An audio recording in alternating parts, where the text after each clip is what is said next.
Hindi nyo na po kailangan ng uling. So kahoy lang, pwede na. And then mag-uuling na yan. At hindi papasok doon sa ano. Okay, pasok ko na doon.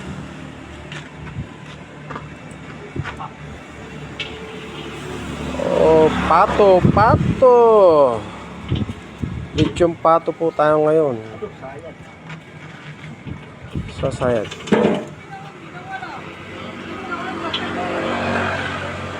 Ibaba mo muna yung ano.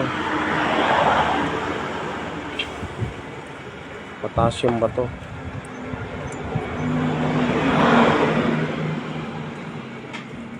Iusog mo yung mga ano mo na stone.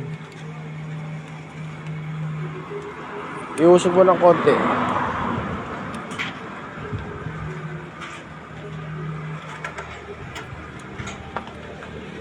Yung tinatamaan niya lang.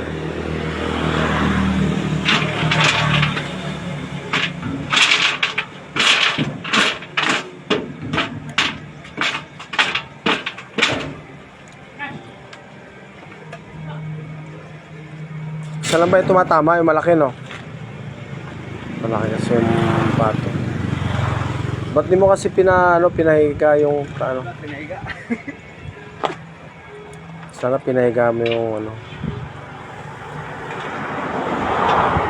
Mainit na yung bato niyan. Hindi mo na pwedeng hawakan.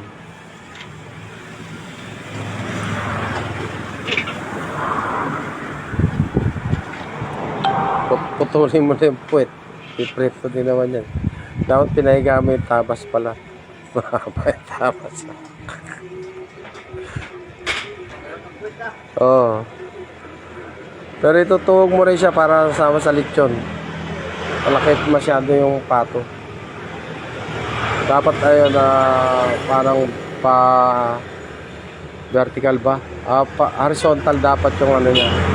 Yung tuhog niya, pero ang ginawa niya vertical. Vertical nga ba tawag doon?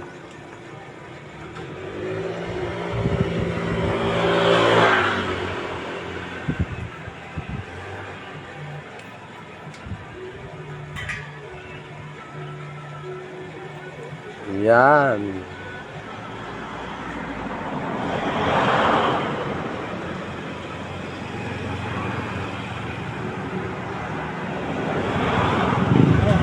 Meron tayong kimbol na pato.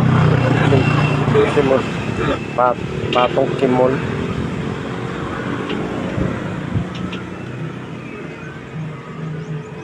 Pati yung isa. Hindi, usog mo lang yan, no? Ito po pala yun.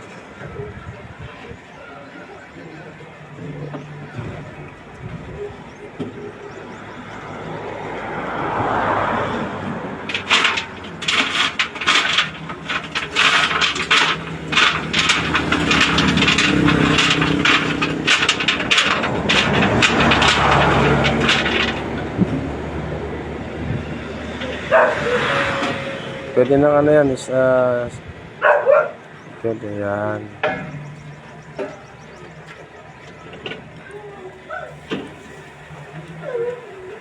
Ayan. Dapat kasi ano tawag doon, horizontal.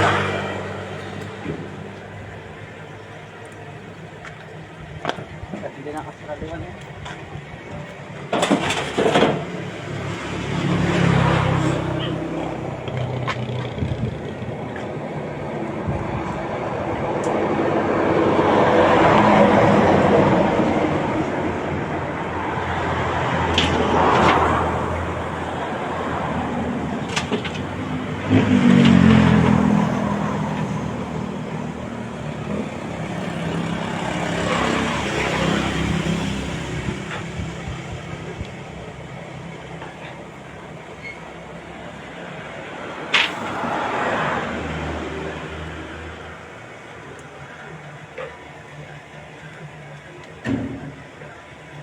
Okay na?